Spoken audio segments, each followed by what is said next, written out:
Bienvenue à vous si vous nous rejoignez. On est toujours au sein de Your Future dans ces masterclass interactives et interactives plus que jamais puisque là je ne suis pas toute seule, vous pouvez le voir autour de moi, il y a des jeunes, on va dialoguer, on va échanger et on est d'ailleurs dans une salle un peu particulière. Donc nous on l'a appelée la Rocket Space. C'est pas rien, mais c'est surtout avant tout le vestiaire du Parc des Princes. Si on m'avait dit un jour que je serais dans le vestiaire du Parc des Princes, je l'aurais pas cru. Et justement, c'est une thématique qu'on va aborder, hein. Le sujet là est vraiment en rapport direct avec ce lieu, puisqu'on va parler du management du sport. Nous allons parler de ce sujet avec l'école SCBS, bien sûr, la South Champagne Business School, une école au parcours mélangeant sport et management.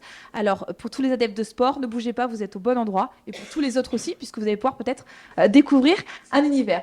Pour parler de ce sujet, j'ai un spécialiste avec moi. J'ai Matar Mbaye qui est le directeur des programmes de l'école. Bonjour Matar, bienvenue. Bonjour à tous. C'est un plaisir de vous recevoir. C'est un plaisir d'être ici, c'est un plaisir aussi d'être dans un endroit aussi magnifique. C'est ce que je disais, on en parlait un petit peu tous les deux avant que ça commence. Vous êtes un spécialiste du sport, vous allez nous expliquer pourquoi, mais vous me disiez quand même que vous étiez impressionné. Oui, le Parc des Princes, c'est un endroit qui est magique pour plusieurs raisons. C'est un endroit aussi qui évoque beaucoup de choses en nous, c'est des souvenirs. Quand on est supporter, ou en tout cas, tout au moins quand on s'intéresse au sport, on ne peut pas manquer de se réjouir d'être dans un endroit qui a accueilli d'aussi prestigieux noms que Safet Souzi, Kylian Mbappé, du Messi, etc. Enfin voilà, Des c'est grands c'est joueurs des très grands joueurs. que je connais même moi alors que j'y connais rien en sport. Et justement, si vous êtes comme moi et que vous connaissez rien en sport, vous allez peut-être pouvoir nous orienter. Là, on sent il y a effectivement une magie quand même, il y a une âme là dans ce lieu, donc on va s'en servir pour cette masterclass. Déjà, tout d'abord, est-ce que vous pouvez nous présenter l'école SCBS? Comme ça fait rêver.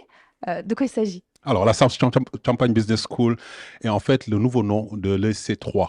Donc, c'est une grande école qui D'accord. appartient à la conférence des grandes écoles, au même titre que les 40 autres qui font l'objet de souvent un classement que vous pouvez voir dans les journaux. Et cette école se situe à Troyes. Et depuis 30 ans, s'évertue à former en fait des managers pour des entreprises qui ont comme conviction qu'il faut changer, qu'il faut évoluer, qu'il faut faire bouger des choses. Alors, à chaque niveau, que ce soit la conception des produits, mais que ce soit dans la façon de manager, que ce soit la façon de prendre en compte les enjeux sociétaux, diversité, hommes-femmes, etc., mais aussi environnementaux, pollution, etc. Donc c'est assez global. C'est quoi les formations que vous proposez concrètement? Alors, la Champagne Business School propose des formations au niveau bachelor, bac plus 3, D'accord. au niveau master, bac plus 5, au niveau bachelor, bac plus 5, mais master spécialisé, donc des choses beaucoup plus pointues en matière d'innovation et de créativité entrepreneuriale. Au niveau bac plus 6, nous avons un master spécialisé que nous développons avec une école d'ingénieurs et qui s'appelle le management de la performance et la transformation industrielle, qui permet à des ingénieurs, à des managers de pouvoir en fait s'initier aux nouveaux enjeux industriels, pollution, mais comment mieux produire à temps, produire juste, etc. Donc, si je comprends, de nombreux domaines. Vous allez. Il y a de nombreux domaines parce que le management, en fait, renferme beaucoup, beaucoup, beaucoup d'opportunités. C'est pour ça, en fait, il est important peut-être aujourd'hui d'en parler, parce que lorsque nous parlerons de management de sport, vous allez voir qu'en fait, souvent, ce qu'on s'imagine comme être management de sport va au-delà de ce qu'il est possible de faire en tant que Ah. manager de sport. Donc là, vous me donnez envie d'en savoir plus. Mais j'imagine que pour se former dans le sport, il y a des qualités bien particulières. Quelles sont les qualités que vous attendez, en tout cas, pour celles et ceux qui vont rejoindre vos formations? De la curiosité, D'accord. de l'humilité, de l'enthousiasme. En fait, ces valeurs et de l'engagement. Et ces valeurs-là, on les retrouve chez n'importe quel sportif. Si vous n'avez pas d'humilité, vous prenez votre adversaire plus bas qu'il n'est. Vous perdez le match. Si vous ne vous donnez pas un peu la peine de vous mobiliser, vous n'êtes pas engagé, c'est sûr que le match, il est perdu. Et en fait, innover, ça veut dire que j'ai performé à un moment donné, je termine deuxième du championnat. L'année d'après, je remets sur la table mes performances et je comprends le travail. Et donc, je veux être premier. Donc, l'excellence, la recherche de l'excellence. En fait, ce que nous attendons de nos étudiants, ce que nous attendrions un peu de vous, c'est pas d'être passif, c'est d'être acteur de votre formation, c'est d'être acteur de votre futur, de votre avenir. Et quand j'entends your future, it's about your future. It's not mine. Il s'agit de votre avenir. Et c'est pour ça que ce salon aussi est très bien dédié parce que du coup, ça nous permet en fait d'allier Il y a une notre cohérence. message par rapport à l'objet de cette entreprise. Donc on l'a compris, il faut des qualités. C'est des qualités de cœur un peu aussi, hein, quand même, finalement. Souvent, Ouais. les qualités intellectuelles, nous sommes là pour le faire. Vous n'allez pas demander au mécanicien de vous inventer un moteur et ça, vous lui amenez votre voiture. Il la fabrique pas, mais il rend votre voiture plus performante. Nous vous disons, ben, vous venez chez nous, ben, on va vous rendre plus performant. Si vous allez en centre de formation, je reprends toujours la thématique du sport, c'est que vous avez du talent, vous avez un potentiel. Le technicien qui vous a détecté, il a vu un potentiel que vous-même, vous ne voyez pas, vos parents ne voient pas, en plus, oh non, mais... Par contre, on va le suivre. Nous avons une star ici qui, à un moment donné, a été suivie alors que tout le monde disait que ce n'était pas possible. Aujourd'hui, il est le plus gradé de la classe, si je peux dire ainsi, puisqu'il n'est rien de moins que champion du monde, Ligue des champions, on ne les compte plus, etc. Alors qu'au début, il n'était pas fait pour le football, peut-être. Ouais. La technicité. Et donc, notre savoir-faire, nous, c'est d'amener des potentiels à l'éclosion. Il peut y avoir des diamants bruts qui ne se connaissent pas encore et qui vont pouvoir être façonnés pour... C'est notre travail. C'est votre travail. Alors, comment on fait pour entrer chez vous? Il y a un process de recrutement particulier? C'est quoi les grandes étapes pour intégrer Alors, l'école? comme j'ai dit tout à l'heure, nous sommes une grande école. Une grande école suppose que nous avons des diplômes délivrés par l'État, ce qui veut dire qu'il y a un contrôle strict et ce qui fait que vous devez passer par un SAS, par un concours. Ce concours, il n'est pas compliqué, hein. On vous demandera de fournir un dossier scolaire, de répondre à un entretien de motivation et de répondre à un test de connaissance générale, puisque nous avons besoin de savoir où est-ce que vous en êtes par rapport à tout ce qui vous entoure. Est-ce que vous vous intéressez à la vie? Quand je dis enthousiaste dit que j'ouvre les yeux sur qu'est-ce qui se passe autour de moi. Qu'est-ce qui se passe? Où sont les gens? Qu'est-ce qui se passe? Qu'est-ce qui est intéressant, etc. Et voilà, le but du jeu, c'est juste vérifier cela et vous permettre en fait de rentrer, de monter à bord et monter à bord, ben, de vous mener vers le cap qui est le vôtre. Après, il y a un entretien aussi de personnalité, C'est ce qu'on appelle l'entretien de motivation. de motivation. C'est plus pas de personnalité. Nous ne refusons pas la personnalité des uns et des autres. Nous voulons dire qu'est-ce que vous voulez être, qu'est-ce que vous voulez devenir. C'est ça qui nous importe plus que qu'est-ce que vous avez été, qu'est-ce qui vous fonde. Ouais, donc ça donne envie déjà d'emblée. En tout cas, on sait qu'on peut y accéder. Le prérequis, c'est peut-être d'avoir le bac, juste? Alors, ça dépend à quel niveau vous voulez entrer. Si vous entrez en postulant en bachelor, bien sûr, c'est le bac. Si vous êtes pour les autres programmes, il faut avoir le bac plus 2 ou le bac plus 3 en règle générale. Mais là, nous parlerons exclusivement du bachelor. C'est le baccalauréat qu'il faudra. Tu pourras avoir. Donc alors, si on fait un zoom et qu'on va vraiment sur le management du sport pour bien comprendre un petit peu ces enjeux et ces métiers-là, est-ce que vous pouvez nous expliquer ce que recouvre ce terme? Parce que management, sport, les deux mélangés, vous disiez tout à l'heure qu'on a des fois des idées reçues et que c'est pas forcément ce qu'on croit. Alors, dès qu'on parle de sport, on a parlé short, basket, sifflet, Ouais, sueur, transpiration, etc. Oui, oui, oui. Mais où est-ce que vous le faites? Qui vous permet de le faire? Si vous êtes en club, qui finance le club? Qui supporte le club? Qui ouvre le gymnase?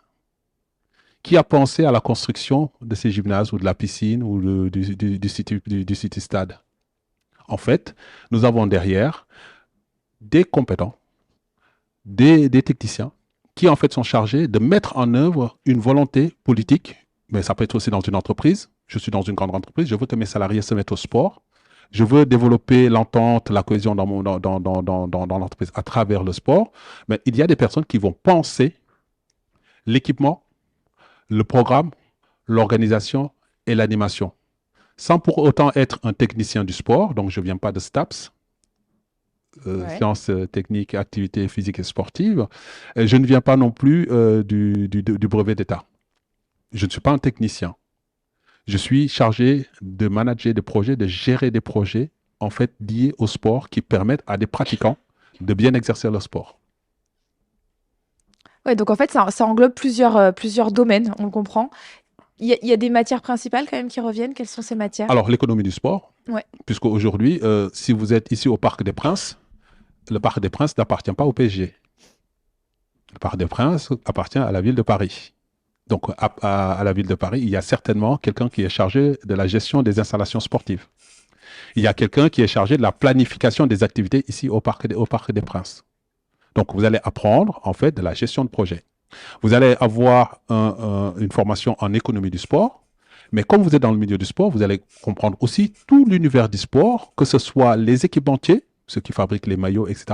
Mais aussi les instances qu'on appelle les instances fédérales, les instances d'arbitrage, ben, les fédérations internationales, le CIO, etc. Il y aura toute une formation pour que vous puissiez avoir une vision globale là-dessus pour pouvoir construire au mieux votre politique sportive. Donc une vision globale des matières différentes, les métiers clés. Directeur de l'Office municipal de sport de la ville d'Ivry-sur-Seine. C'est un métier très, très, très simple. Demain, je suis par ailleurs le directeur du Stade de France. Je suis chargé d'organiser ça, mais je peux aussi être en entreprise le Chief Happiness Officer. Vous avez certainement dû entendre parler de ça. Happiness Officer. Ce sont ces personnes qui sont chargées du bien-être des salariés dans les entreprises, de leur organiser un cadre de travail le plus agréable possible. Dans certaines entreprises que vous connaissez, je ne veux pas citer, ça commence par G, il y a 2 O et puis il y a un gleu à la fin. Bon, on ne voit pas ce que ça donne, mais voilà, il y a du baby-foot, il y a un terrain de volley, il y a un truc, etc. Et tout le monde veut aller y travailler. A great place to work. C'est un endroit super pour travailler. En fait, qui organise cela? Vous pouvez être en fait celui qui est chargé de cela. Ah, c'est génial. Surtout qu'on se rend compte quand même que sur les jeunes générations, on a plein de jeunes là autour de nous. Il y a vraiment cette problématique. C'est-à-dire qu'avant, on se disait il faut être besogneux, on rentre dans une boîte, c'est comme ça.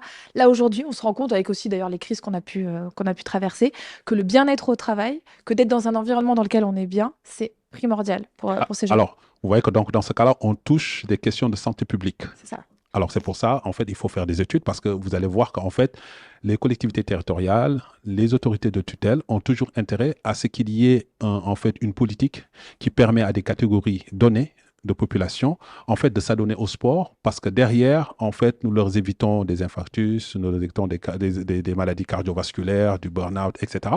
Mais si on prend la situation globale, ça peut être aussi des éléments de police, simplement parce qu'on apaise un quartier, parce qu'il y a un club de foot, Oui. parce qu'on occupe les jeunes, parce qu'on instruit les jeunes à travers le sport. Quand vous faites du judo, vous apprenez à vous discipliner, etc. À un moment donné, la Fédération française de judo avait d'énormes résultats. Et vous regardez, les personnes venaient de partout en France, de tous les milieux, de toutes les conditions.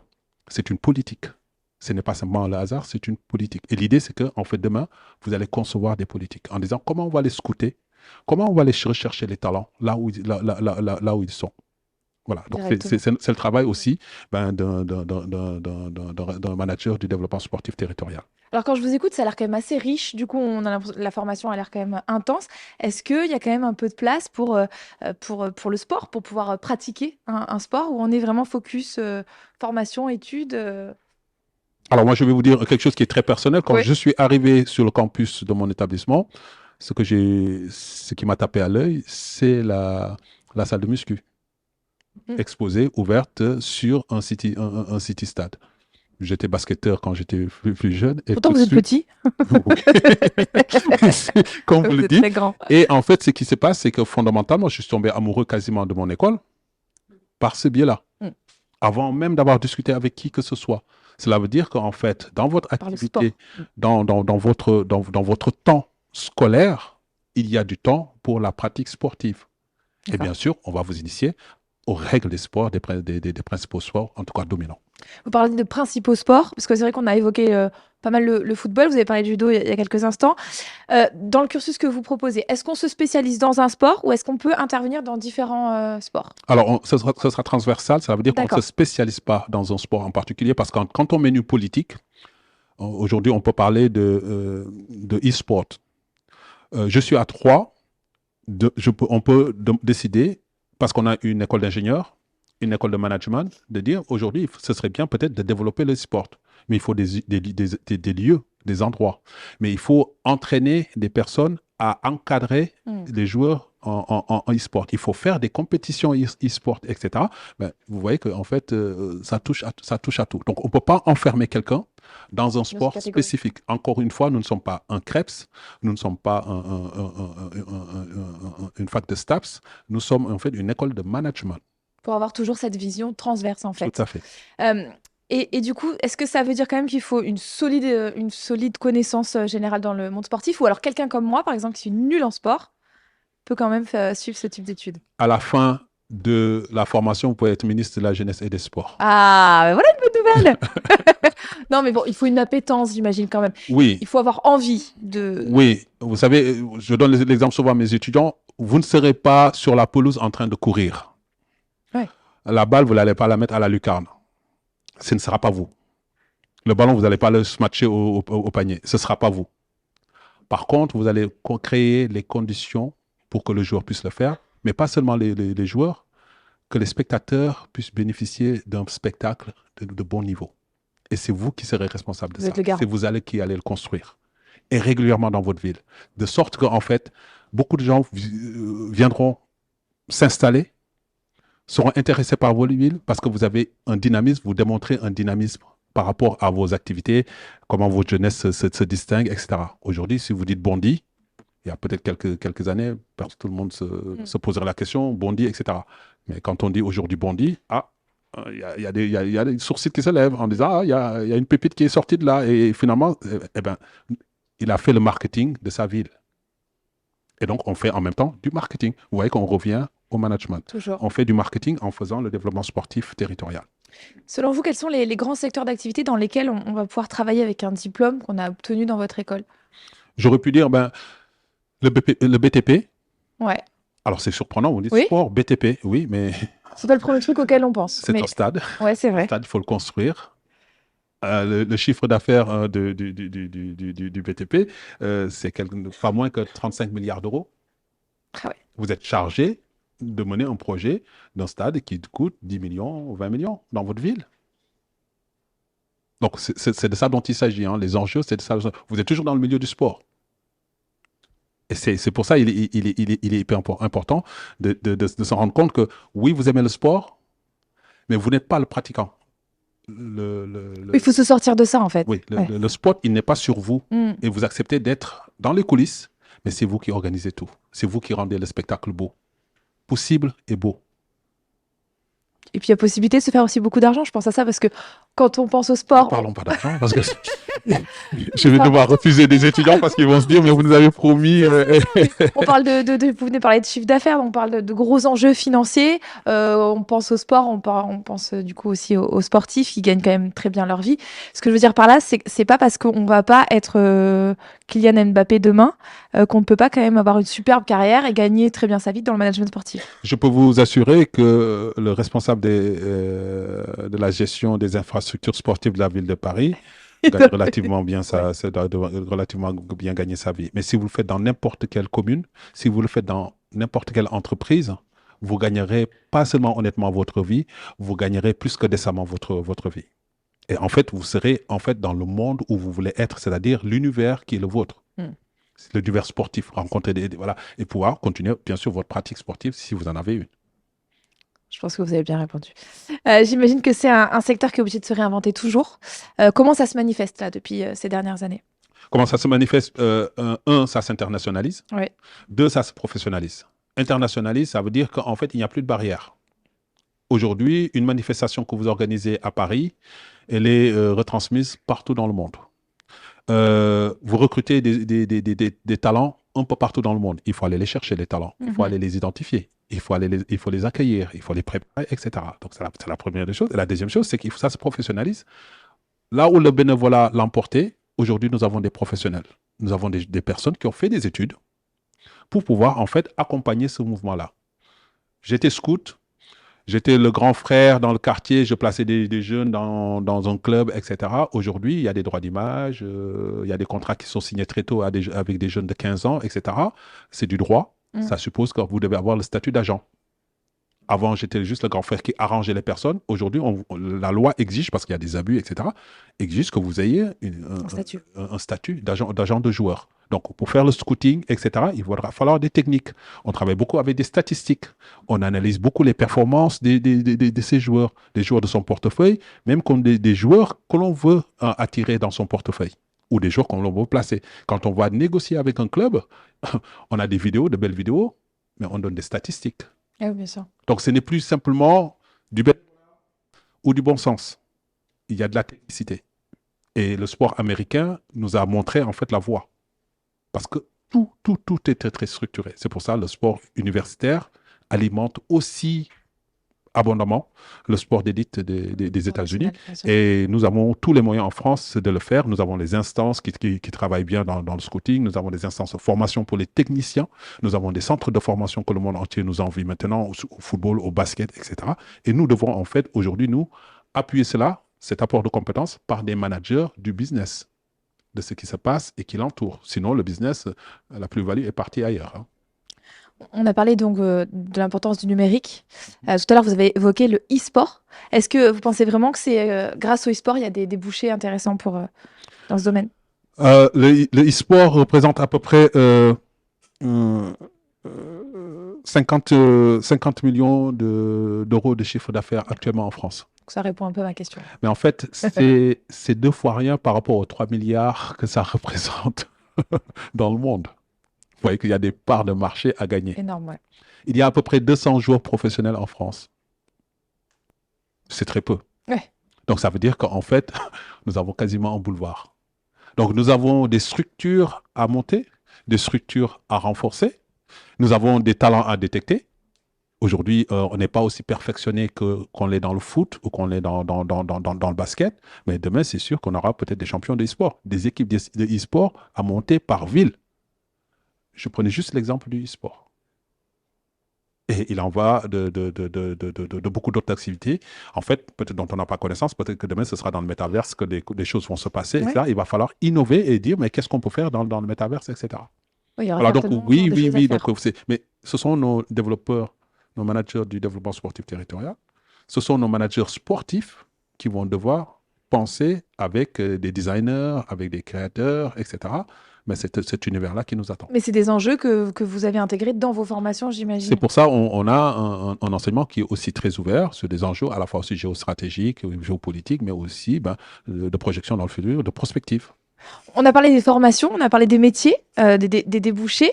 Est-ce que vous proposez des stages, j'imagine que oui, et des alternances au sein de l'établissement? Comment ça se passe Alors, je concrètement? croyais qu'en ayant dit que nous étions une grande école, que la question Ça allait de soi. était déjà répondue. Il me semble. Mais en fait, ce que nous proposons, c'est que sur les 3 ans, l'étudiant à la fin, qui a choisi le parcours classique, il a au moins une année complète d'expérience professionnelle. D'accord. 3 mois en première année, au minimum.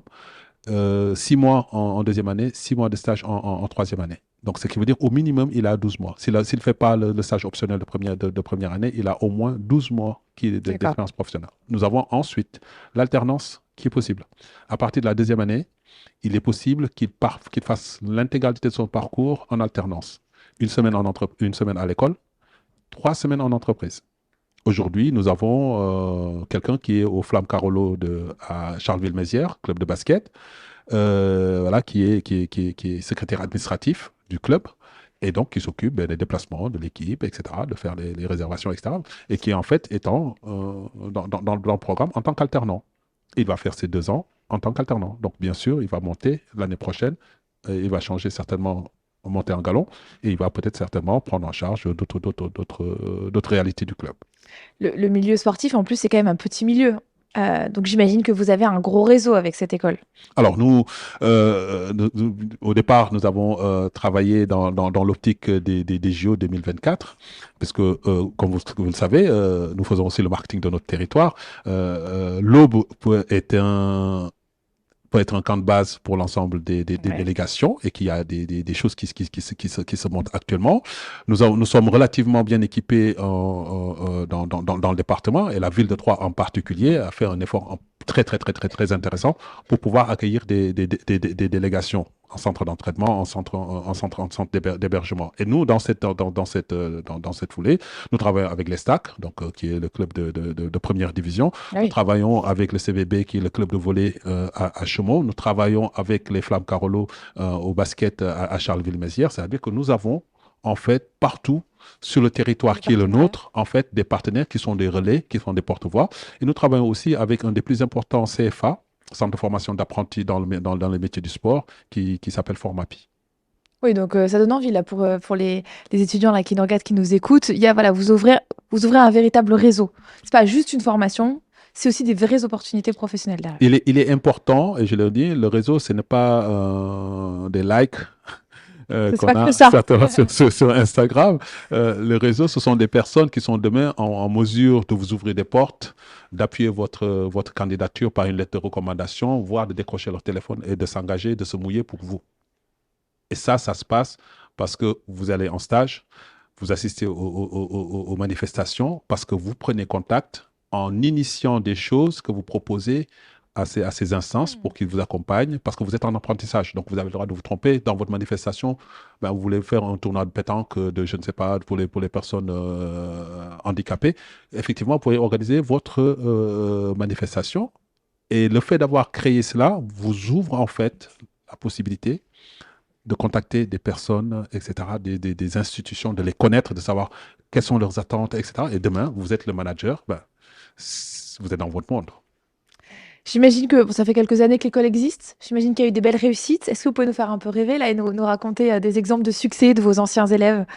Alors, si vous craignez les radars, Ouais. si vous êtes un peu gourmand quand vous mangez du champignon, et vous avez intérêt à acheter un petit boîtier qu'on appelle Coyote, Ouais. et celui qui l'a créé, qui l'a développé, est diplômé de l'EC3. Ah ouais, pas mal. Voilà, donc voilà, c'était l'exemple qu'on pourrait vous donner quasiment en 1000. Ouais. Vous pouvez l'avoir. Le Une belle créateur de réussite. Coyote est diplômé Et de passé chez vous. l'EC3. Donc quand même, c'est pas rien. Ce n'est pas rien. C'est pas rien. On parlait du fait que le sport était un petit milieu. Et donc, quand on se dit petit milieu, on se dit aussi que ça va être très difficile d'intégrer cet univers. Est-ce qu'il faut casser ces idées reçues ou est-ce que vraiment c'est une réalité? C'est un milieu très, très, très restreint. Oui et non. Très restreint, cela veut dire que les opportunités sont tellement nombreuses que si vous le restreignez simplement à aller sur le terrain, bien sûr, vous devez être 11. Ça sera très compliqué.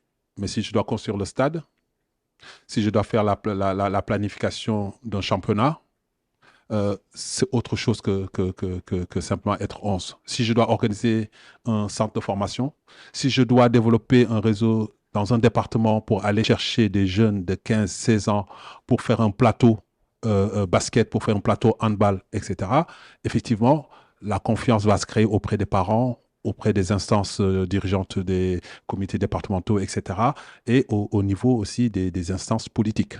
Et donc, en fait, vous avez des ressorts. Et lorsque le besoin se fait sentir, vous activez vos ressorts pour qu'en fait, avoir le résultat que vous souhaitez. Donc, vous avez répondu. Comment on sait qu'on est fait ou fait pour faire ce type d'études, pour étudier le management du sport? Comment on le sait? C'est simplement parce qu'on a baigné dedans. J'ai été sportif. Aujourd'hui, je ne peux plus être en championnat, etc. La deuxième chose, je veux côtoyer un monde où des valeurs ont encore une prise directe dans l'activité. Si tu triches, tu sais que tu vas perdre. Si tu n'es pas dans le bon, tu sais que tu vas perdre, etc. Je suis en rêve, et c'est légitime, de pouvoir approcher un peu les étoiles, les stars. Donc je travaille aux côtés ou au service de stars. Et en fait, oui, je sens que en fait, je peux aller dans le métier du sport. Dans ce métier. On a des jeunes là autour de nous, je sais pas ce que vous en pensez, Matar, mais moi justement j'ai envie de me poser la question, est-ce que vous qui êtes autour de cette table, est-ce que vous vous reconnaissez dans ce qu'on est en train de dire depuis tout à l'heure? Est-ce que le sport, le management du sport, parce qu'on est quand même dans ça, c'est un milieu qui peut vous intéresser? Je vais me lever, je vais faire le... Ouais, allez-y Matar. Alors, qui j'interroge? Qui sait? Alors là, ça c'est l'œil de lynx. Et vous imaginez Matar. que, regardez le stade, il y a des gens qui descendent en short et qui affrontent le regard de tout le monde. Et c'est des millions et des millions. Ouais. Là, on est entre nous. Ah, alors, on est entre nous. Oui. Alors, il y a quelqu'un qui est derrière. Je vais lui... Bougez pas, Matar. Moi, je vais venir vous voir. Bonjour. Moi, j'ai toujours aimé à peu près le sport. J'en ai fait plus quand j'étais plus jeune. Mais je suis quelqu'un qui est assez souvent blessé. Mais en fait, j'aime bien le sport, mais un peu moins le pratiquer. Donc, je m'imagine voir les gens courir sur la pelouse. Mais en fait, je trouve que ce métier, il est bien dans le sens où on peut être passionné par le sport sans être obligé d'en faire en quelque sorte. C'est ça que je trouve vraiment pas mal. C'est une très belle, introduction à une idée. Je reprends mon sport de prédilection, je reprends le basket. Vous pouvez faire le test de combien d'entraîneurs ont joué au basket, ont excellé au basket avant d'être entraîneurs. Et vous allez vous rendre compte qu'en fait, certains ont pu être entraîneurs, de très bons entraîneurs. On ne se souvient pas qu'ils aient été un bon basket. Pas du tout.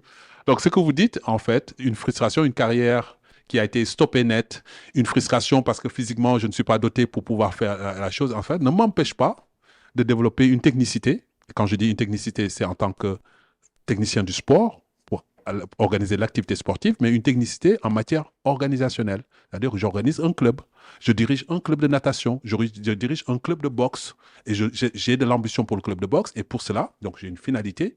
Demain, il faut que j'ai 3 champions, welter, plume, etc. en boxe. Et en fait, je vais aller commencer à approcher des sponsors, construction d'un gymnase, d'une salle de muscu. Je vais chercher des entrepreneurs. Je vais prendre une figure charismatique qui va venir en fait, amener les gamins dans des valeurs de dépassement, de surplacement. Vous êtes en train de construire quelque chose. Vous êtes un manager du développement sportif. Yannick Noah a été repéré par Arthur H. Parce que quand il raconte son histoire, vous voyez, mais c'est parce qu'il y a eu quelqu'un, là où il était, qui a eu l'idée d'inviter quelqu'un de très puissant et qui a été un moteur, une figure positive et qui a en fait généré des vocations, suscité des vocations, les a renforcées. Ceux qui doutaient encore d'eux, en fait, ont eu la certitude qu'ils pouvaient le faire. Aujourd'hui, n'importe quel joueur, nous avons des joueurs qui sont sortis de l'ESTAC, certains ont fait les beaux jours du PSG. Nous avons un demi de terrain qui était en équipe de France, qui portait le 14. Donc, si vous avez de bonnes connaissances en Matuidi, sorti du club de l'Estac. Si vous le présentez devant des joueurs, si vous présentez un Djibril Sidibé, donc sorti aussi du centre de formation, si vous présentez à des jeunes joueurs qui sont en train de douter et qui se disent, mais je ne vais peut-être pas être pris, je suis aspirant, mais je risque d'être coupé. Finalement, vous pouvez être dans la gestion du sport par la suite. Et on le voit aujourd'hui, nos télés sont très intelligentes parce qu'elles ont su reconvertir l'ensemble de nos anciens sportifs en des consultants. Pertinents parfois, pour la plupart. Très pertinents parce que certains sont allés. Les entraîneurs que nous avons à la tête de l'équipe de France ont été des joueurs professionnels qui se sont reconvertis et qui sont devenus excellents. Donc oui, vous pouvez être empêché, mais continuez dans votre passion. Merci en tout cas pour l'intervention. Je pense qu'on peut l'applaudir quand même. Oui, tout à fait. Merci. Il y a d'autres personnes qui veulent s'exprimer. Soyez pas timides. Je pense que vous pouvez avoir un peu peur, mais voilà, on est entre nous. On est à l'aise. Personne?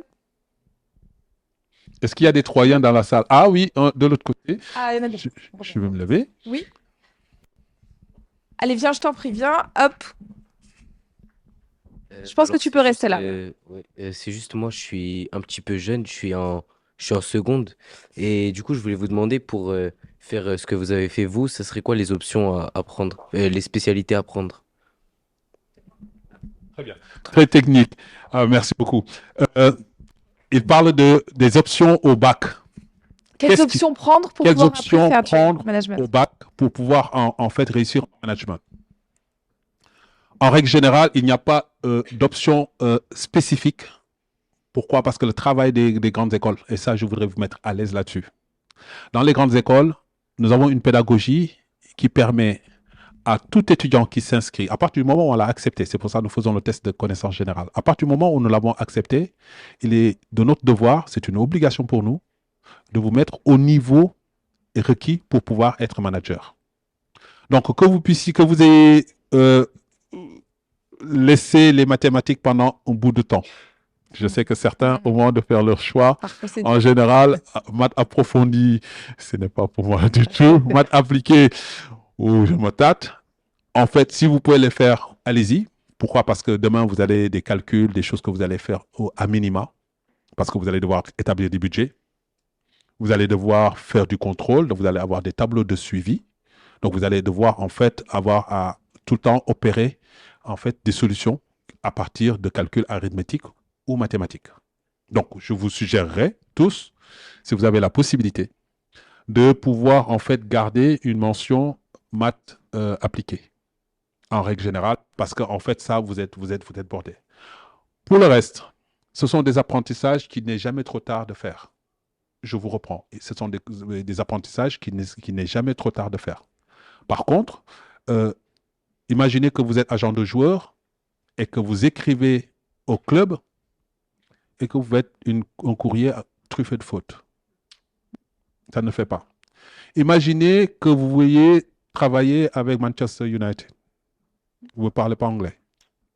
Compliqué aussi. Ça ne va pas le faire. Ça veut dire qu'aujourd'hui, vous avez des enseignements que vous devez privilégier pour pouvoir exceller parce que ça ne vous paraît pas, mais vous allez voir dans 5 ans, ça va être impérieux et vous allez reprendre des cours d'anglais, c'est impératif.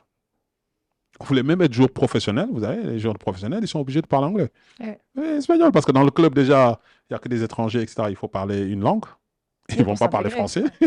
Il faut qu'on trouve un truc comme ça pour parler. Et la deuxième chose, si vous voulez aller jouer à l'étranger, il va falloir que vous fassiez l'effort de faire. Donc même les joueurs pros aujourd'hui sont là.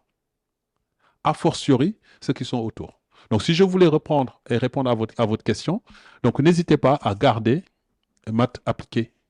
En tout état de cause, maths appliquées. Après, vous faites votre panachage autour. Mais gardez maths appliquées qui vous donne la possibilité de pouvoir faire la compta, de contrôle de gestion, etc. Sans peur, sans appréhension, Avec des bonnes bases. avec de bonnes bases. On peut l'applaudir aussi pour cette question. Bravo, merci.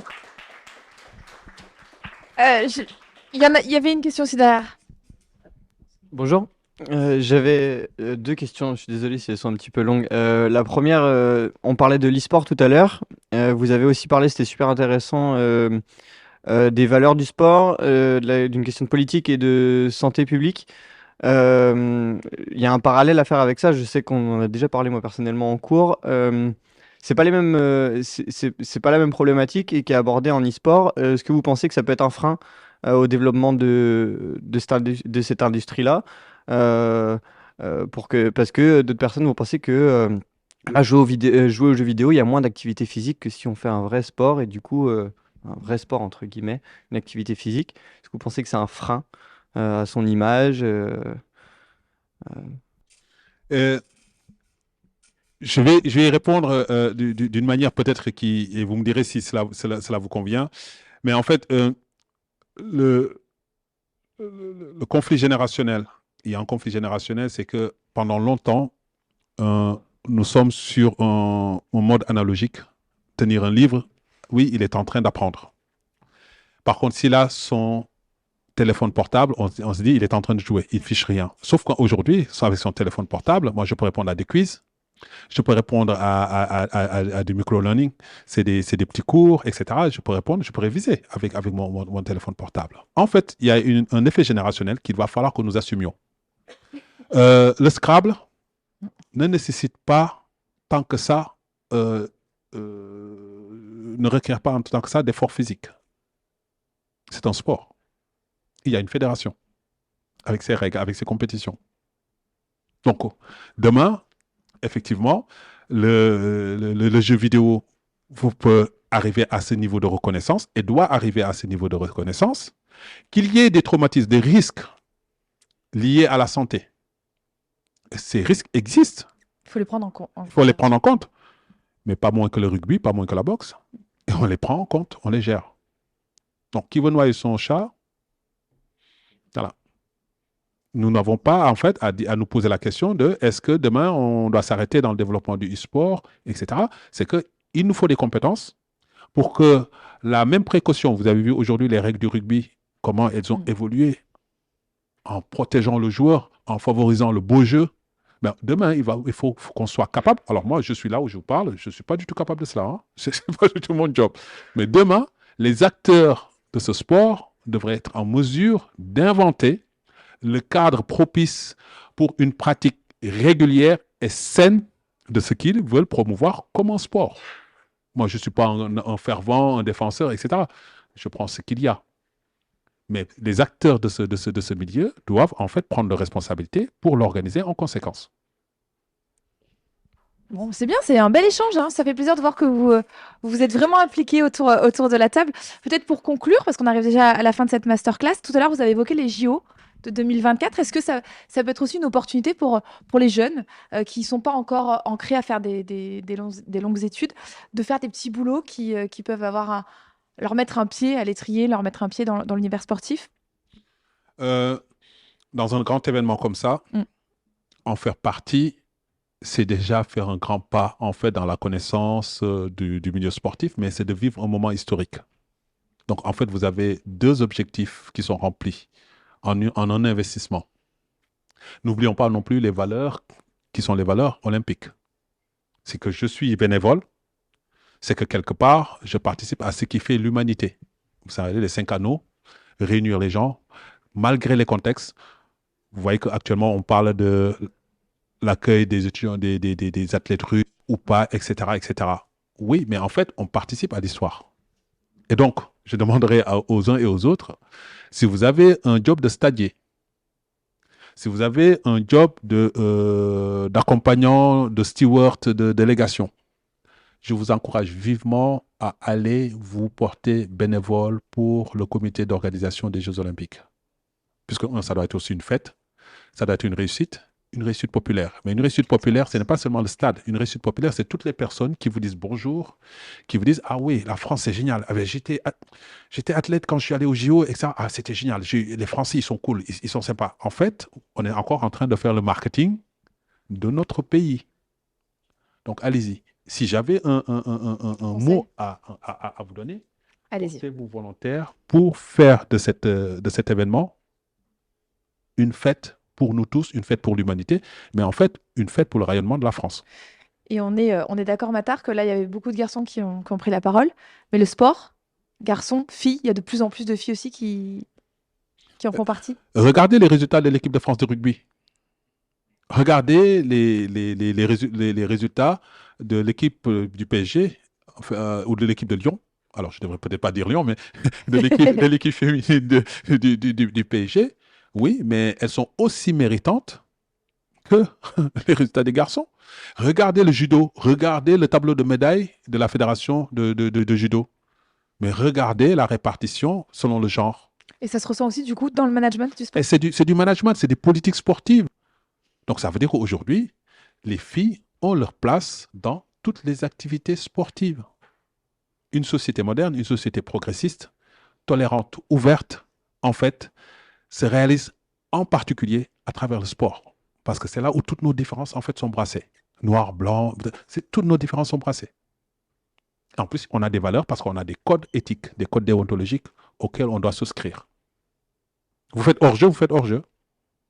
La règle, elle est écrite. On suit les règles. Vous avez perdu au judo, vous avez pris un ippon, 30 secondes, ippon. Vous vous levez, vous devez saluer votre adversaire. C'est un beau message. En tout cas, je pense qu'on peut s'arrêter là. Merci, Matar, vraiment pour toutes ces informations. Merci à vous d'avoir participé. Merci à vous aussi de nous regarder. On pourrait même, là, si je rêvais pendant que je parle, on pourrait même finir avec une belle hola autour de cette table. Ça serait formidable. On va Matar, commencer allez-y. peut-être Allez, par derrière chez vous et on puis vous allez faire comme ça. Oui, moi, je fais comme ça. 1, 2, 3. 3. Et allez, c'est allez, parti. on commence, allez. Voilà, les valeurs du sport. C'est aussi ça, bien évidemment, qu'on essaie de véhiculer. Merci à vous et à très vite.